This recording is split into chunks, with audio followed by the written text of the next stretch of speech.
Okay, so we have been working on the idea of the summation of joint forces as part of our warm-up and workout, with this idea of going from core to the larger joints and muscles and working out to the smaller joints and muscles. So from the core to the hip, the knee, the ankle, from the core through the spine, shoulder, elbow, and out to the hand.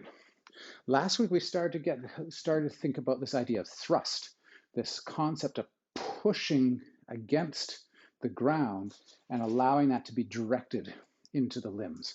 So why don't we warm up with some basic jab cross combos, really focusing on this idea of thrust. So we're going to settle into our fighting position. And what I want you to do is sit in your back leg and really get the idea of push, pushing in the ground. Feel that the pressure building up in the foot, and allow that to also twist through the body and out to the hand.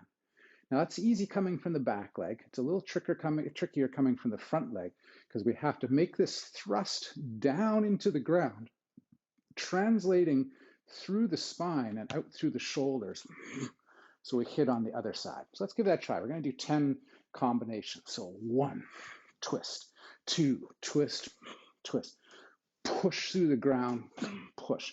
Feel that push twisting in the ball of the foot. 4, 5, 6, 7, 8, 9, 10. And this is where that earlier drill from the Mahjong, where we were kind of straddle stance and thinking of dip and push, it's going to come into play here as well. So we're settled in our forward position, and we want to push out of that front leg and twist, jab, push, twist, cross. 1, 2, 3, 4, 5, 6, 7, 8, 9, 10. Good. Now, that mechanics should translate to all sorts of lead arm and reverse arm techniques. And we've been talking about using the same side of the body to produce some of our force. So let's shorten up the range with the arms, but we're not going to change what the foundation is doing. So now we're going to go to hook punches. So now as we push through that hip, we want to translate that to hooking. Now you can hook with your palm facing in, you can hook with your palm facing down, and in traditional Kung Fu, we often hook with the palm facing out, with this idea of sort of cutting around and behind. So we're going to go push. Now you want to use this leg to push back the other way. 1, 2, push, push. The thrust, push out.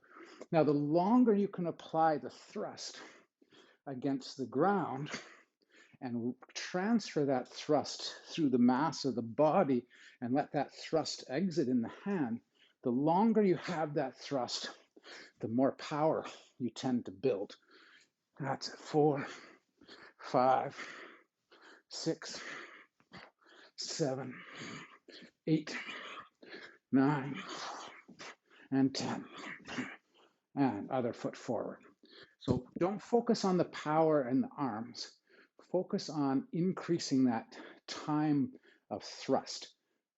Push with that leg as long as you can and allow that mass to transfer into the arms. So we push, push. Let's try some hooks again. 1, 2, 3, 4, 5, 6, 7, 8, 9, and 10. Now the nice thing is, once you start to get this idea of thrust and motion in the hips and that pressing against the leg and that translation through the spine, you can just change the direction of the impetus of the thrust, so you hit from different directions. So let's take that same idea and now let's turn it into uppercuts. So now we're going to settle in, we're going to use that push against the ground to drive the uppercut. We're going to use the push to drive an uppercut.